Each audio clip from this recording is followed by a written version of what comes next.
Magandang araw sa inyo, San Antonio Elementary School. Naririto na naman ang iyong punong guro, Ginang Nancy Annie B. De La Paz, na dumadalaw sa inyong homeroom guidance class. At ngayon nga na nasa week 4 na po tayo, October 2 hanggang October 6, ay nais ko pong dalawin ang inyong mga klase. At ang tema ko sa linggong ito ay tungkol sa pagiging masunurin. Nung una pa, panahon pa ng Biblia, nung unang panahon pa na likain ang daigdig, ang iniwan sa atin ay kung paano tayo maging masunurin. Nagbigay ng mga batas ang ating Diyos na ating susundin. So, anong itinuturo nito sa atin? Ang pagiging masunurin. At ang ating pagiging masunurin ay nagdudulot ng kabutihan, kaligtasan, kapayapaan, at syempre, ang maayos na buhay.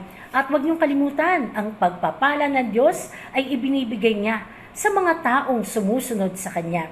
At sa linggong ang ito, nais kong i-discuss sa inyo ang isang manghalagang bagay na aralin tungkol sa pagiging masunurin at anong itutulot nito sa buhay natin. At nais kong imbitahan ang lahat ng bata na magsagot ng yes or no sa aking check. Okay, madali lang to. Handa na ba kayo? Okay, number 1. Ang mga bata ay dapat maging masunurin. Yes or no? Number 2, ang mga bata lang ba ang dapat maging masunurin? Yes or no? Number 3, sumusunod lamang ba tayo kapag may nakatingin sa atin? Yes or no? Number 4, ang mga matatanda ay hindi dapat maging masunurin. Ang mga matatanda ay hindi dapat maging masunurin. At number 5, may kaparusahan ang mga hindi sumusunod sa batas o mga tuntunin. May kaparusahan ang mga hindi sumusunod sa batas o tuntunin. Yan po, madali lang, hindi ba? Kaya nais ko nakasama ko talaga ang mga bata sa kinder hanggang grade 6, pati ang ating mga SPED. Hello sa ating mga mag-aaral ng SPED. Sana ay kasama din namin kayo sa ating linggo-linggong pagbisita sa ating homeroom guidance class. Isang uri ng problema ng ating lipunan ngayon ay ang vandalismo. Ano ba ang vandalismo? Ito yung karaniwang nakikita natin na mga nakaguhit sa mga dingding ng mga kalsada, mga pader ng kalsada. O di kaya, nagdudulot ng pagkasira ng mga gamit pampubliko. Ano yung mga pagkasira ng gamit pampubliko? Halimbawa, sa loob ng paaralan, yung mga CR, mga gripo ay nasira o sinisira. Yung mga upuan, sinisira. At kung mga opisina naman o mga ahensya ng gobyerno, makikita natin, basag-basag, halimbawa yung mga tiles ng sahig, O di kaya hindi na gumagana yung mga faucet, o di kaya pundidong mga ilaw o basag ang mga bumbilya ng mga opisina. At ito ay hindi dulot ng pagkasirang natural, kung hindi may mga taong nagsira. So ano tawag natin dito? Vandalismo. Ang pagsira sa mga bagay na buo naman, ngunit sinisira ng mga tao na ginagawa nilang katuwaan. O di kaya ay talaga lang na nais nila na makaperwisyo. So, anong sinasabi tungkol sa vandalismo? At may nakaraan ba na kaparusahan tungkol dito? Vandalism is the willful destruction or damaging of property in a manner that defaces, mars, or otherwise adds physical blemish that diminishes the property's value. So, in other words, nakakasira, nakakapangit, walang ganang itsura ng mga bagay-bagay na ito.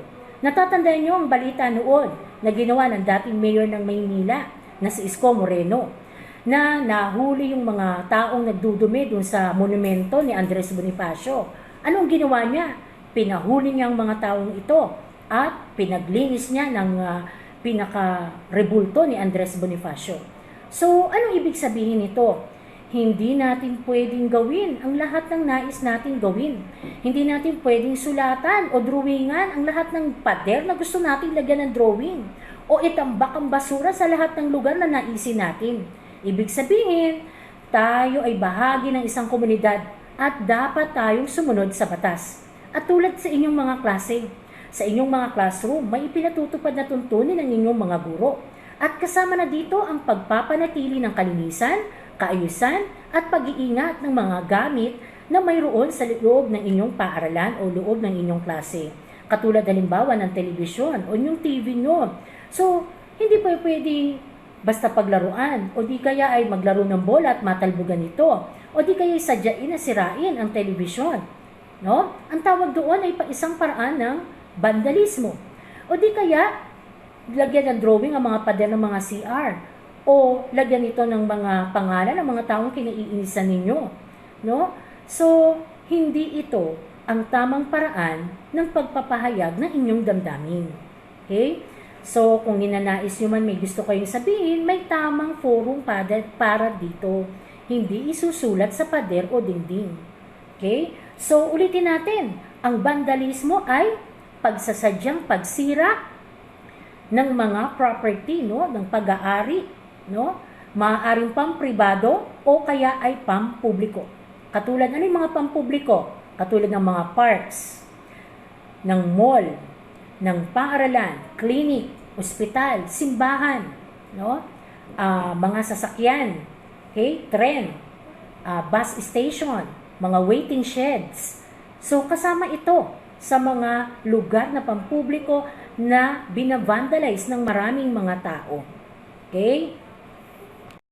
Ayon sa Revised Penal Code, Article number 327, sino ang mga dapat managot sa tinatawag nating malicious mischief kapag nahuli ang isang tao na nagba-violate ng ordinance na ito ay may kaparusahan na may pinakamababang multang 1,000 at hindi lalagpas ng 5,000 o di kaya pagkakakulong na hindi lalagpas ng 6 na buwan hanggang 1 taon.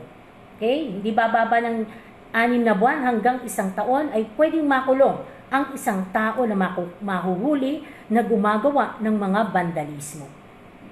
So mga kabataan, no, mga mag-aaral dito ng San Antonio, bakit natin pinag-uusapan ang bagay na ito? Alam niyo kung bakit? Kasi nais ko, sa simula pa lamang, no, gawin na natin ang tama. Pangalagaan natin at mahalin ang mga bagay na narito sa ating kapaligiran. Ingatan natin ang mga bagay na ipinahiram sa atin, katulad ng mga aklat na ipinahiram sa inyo, ang tablet na ipinahiram sa inyo, ang mga bag na ibinigay sa inyo ng LGU, ang maayos na classroom, no? At ang mga smart TV na ginagamit nyo. At alam ko, meron kayong mga water dispenser, electric fan, at syempre mga desk na ginagamit ninyo sa loob ng paaralan. Ngayon, ano ang paalala ko na nais kong matutunan ng bawat mag-aaral ngayon? Ang matutunan natin sa batang edad pa lamang, no? Ay maging responsable tayo at naisin natin na maging maganda ang ating kapaligiran. Naisin natin na maipagmamalaki natin ang ating paligid. Tayo ba na naisin natin ang loob ng bahay natin may vandalismo? Paano na lang kung may bisita tayo? Maganda bang tignan kung maraming drawing ang pader ng loob ng bahay natin? Hindi ba hindi natin nanaisin yun? Kasi hindi maganda, no? At ganoon din kayo. Kung ano ang nais ninyo, yun ang gagawin nyo. No? Ikanatutuwa natin ang isang magandang kapaligiran at proud na proud tayo sa bansa natin kapag ito ay maganda. Okay? Kapag ito ay maganda. Sa makatwid, dapat ganun din ang gagawin natin saan man tayong lugar mapadpad.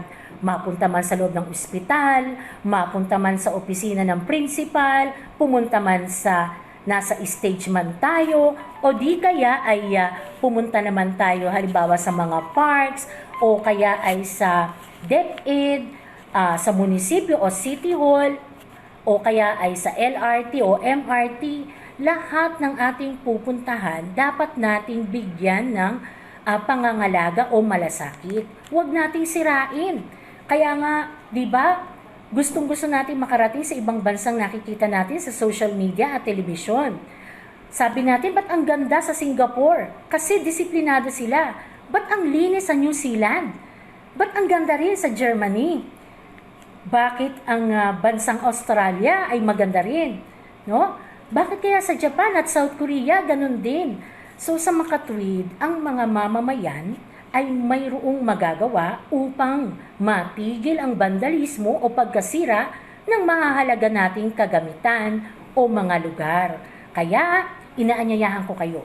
Sana ay makiisa ang ating mag-aaral, pag-aralan natin, maging masunurin, sundin ang mga tuntuning pang-paaralan, pang-komunidad at syempre, tuntunin na nangangalaga sa iba't iba nating mga lugar. So, yan pong inaasahan kong pag-uusapan sa inyong mga klase. Kaya, alalahanin po natin, sa San Antonio Elementary School, disiplinado, may pagbabago sa edukasyon. Maraming pong salamat!